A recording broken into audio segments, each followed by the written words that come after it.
Ok, salut à tous, j'espère que vous allez bien. Alors dans cette vidéo, on va parler d'impulsion, de correction et de fractalité. Ce sont des concepts primordiaux, ouais, vraiment primordiaux, pour commencer à assimiler cette stratégie et les marchés en général en réalité. Car vous remarquerez que le marché bouge tout le temps par phase impulsive, qui crée une phase corrective.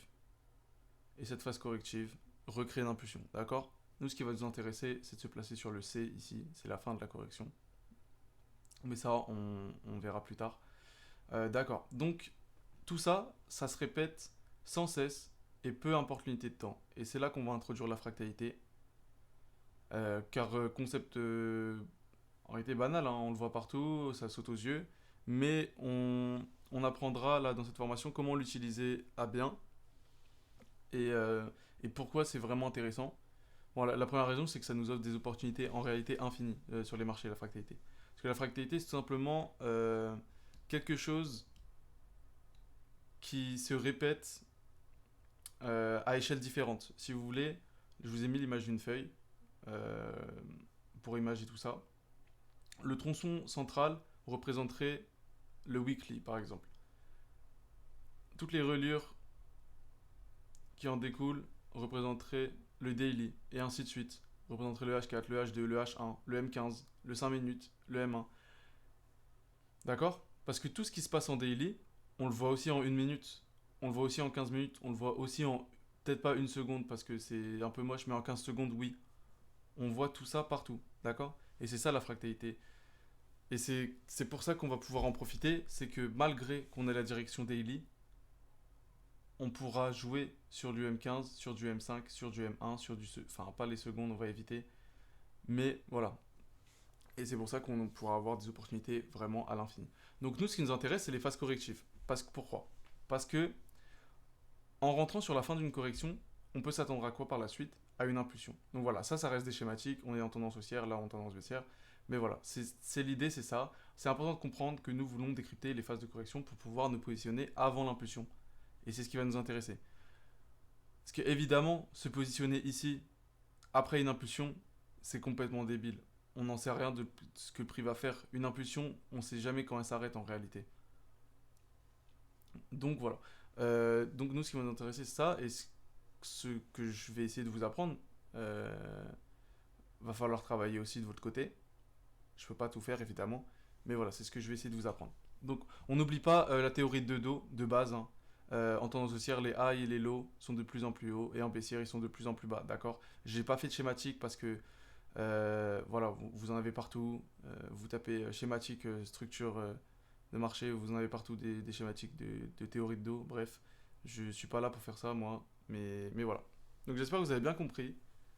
Je répète encore une fois, le marché bouge par phase impulsive et par phase corrective. Nous, ce qu'on veut, c'est traiter les phases correctives. Voilà. Là, je vais pas expliquer dès le début comment trader le B, comment trader le A. Nous, ce qu'on va apprendre, c'est trader le C. Parce que c'est un peu plus compliqué de trader à l'intérieur. Mais voilà. Bref, alors, on avance. Je vous ai fait une schématique. En jaune, ça représente toutes les impulsions, en rouge, toutes les corrections. J'ai mis ABC, c'est pour vous familiariser avec cette chose, parce qu'il y en aura partout. Et si je ne commence pas à les mettre au plus tôt, ça va vous embrouiller par la suite. Donc voilà. Même si vous ne comprenez pas à quoi ça correspond ABC, c'est pas grave. Voyez-les, c'est des corrections en 3 temps. Une correction ABC en 3 temps. Voilà. Donc A, B, C. 0 A, B, C plutôt, si vous voulez. Donc la base du A correspond à un 0. Ok? Donc là, vous voyez, il y a des impulsions, des corrections. Ça reste une schématique, on ira sur le graphique après. Impulsion, correction, et ainsi de suite. D'accord? Et là, on voit très bien que la fractalité rentre en jeu. Si vous voulez, on pourrait très bien penser que tout ça, c'est une impulsion. Et là, tout ça, c'est une correction. D'accord?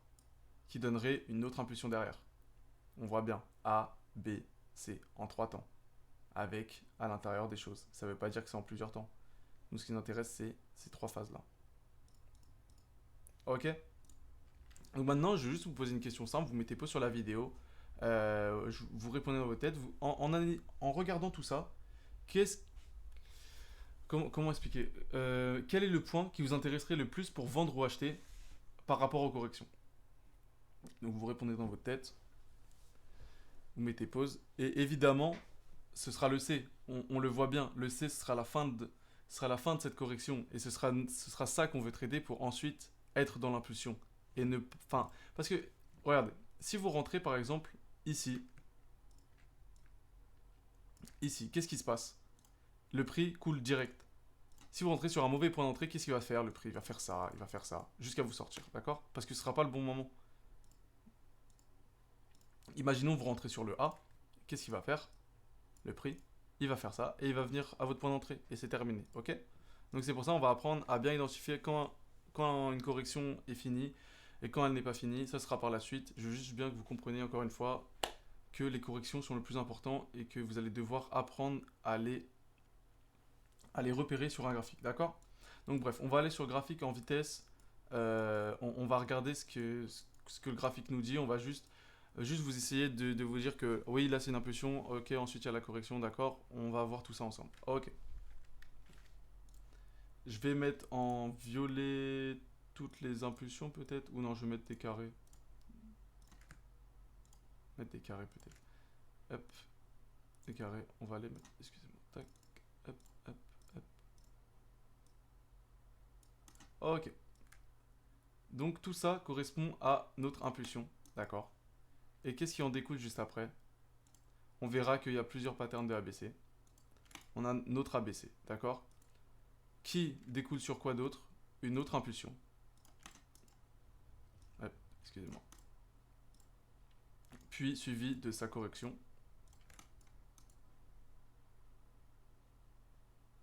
Hop. Même tout ça en fait.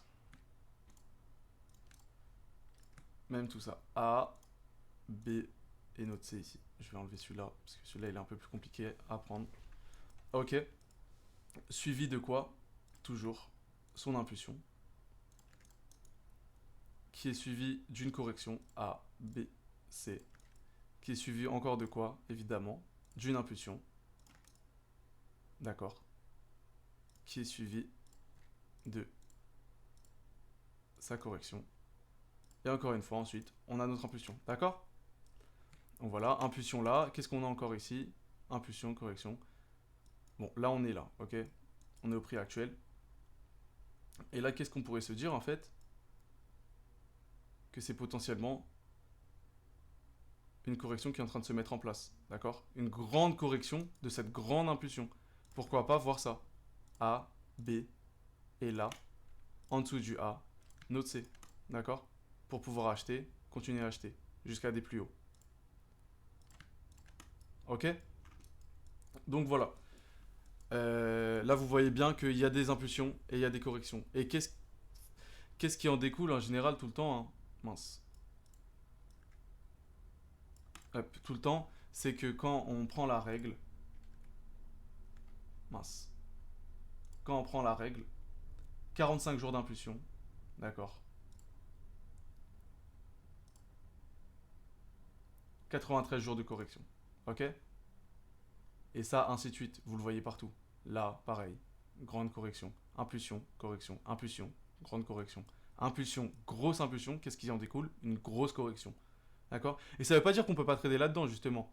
Parce que là, c'est là qu'on va apporter la fractalité. Là, on est en daily. Qu'est-ce qui va se passer, par exemple, en 1 heure? On va aller voir. Qu'est-ce qui va se passer en 1 heure?